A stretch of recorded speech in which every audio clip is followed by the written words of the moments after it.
Здравейте, приятели! Днес ще правя видео за държавите, които са 3 в 1 или 2 в 1. Започваме с Австралия. Тя е 3 в 1 държава. Остров, държава и континент. В Австралия могат да се видят много забележителности, като операта Сидни,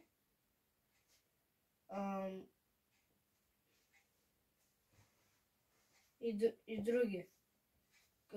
Бариерния риф и други. Столицата на Австралия е Сидни.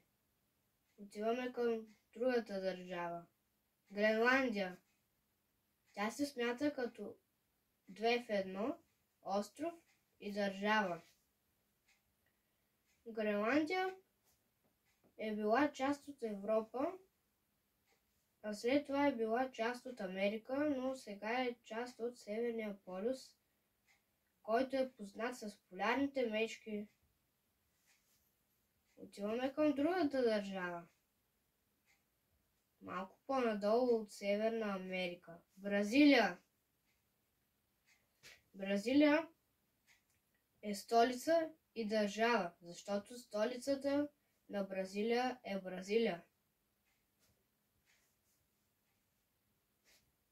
В Бразилия могат да се видят амазонските джунгли и разбира се най-дългата река в света – Амазонка. Време е за четвъртата държава. Тя е Нова Зеландия. Тя се смята като остров и държава. Тя е малко по-голяма от България. Намира се до Австралия. Другата държава е Индонезия. Индонезия е 2 в 1 държава и остров. Като знаем, че също така е много голяма и в тази държава наистина има много красиви забележителности. Следващата държава е Ватикана. Ватикана е град, държава. 2 в 1. Тя се намира също така и в Рим, столицата на Италия.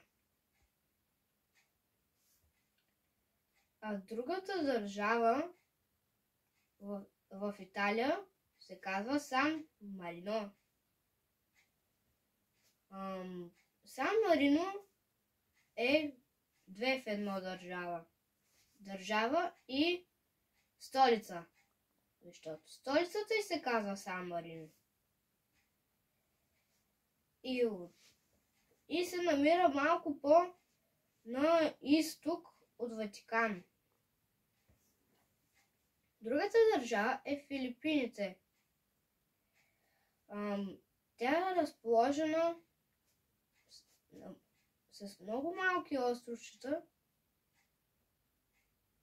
и те дори са над 1000. Над 1000, човек! Над 1000! Не можеш да си го представиш. Да, а тези островчета също някои са необитавани и малки. Това, че са малки, не означава нищо. Това, че са необитаеми, не означава, че нищо не е. А по-скоро за това шампионката по острови е Гърция. Следващата държава е Япония. Тя е разположена.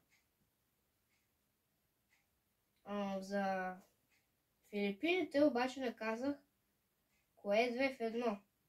Държава и остров. Все пак. Япония е разположена на 3 острова. Тя е държавата, която е блъскана от най-много цунамита.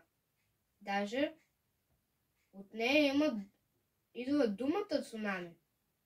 Цунами на български означава пристанищна вълна.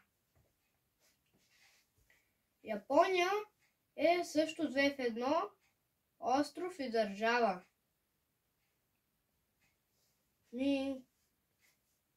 Пишете в коментарите кои други държави 2 в 1 или пък 3 в 1, ако знаете. Пишете някаква държава, обаче без от океания. Това беше за днес всичко. Чао и до нови срещи!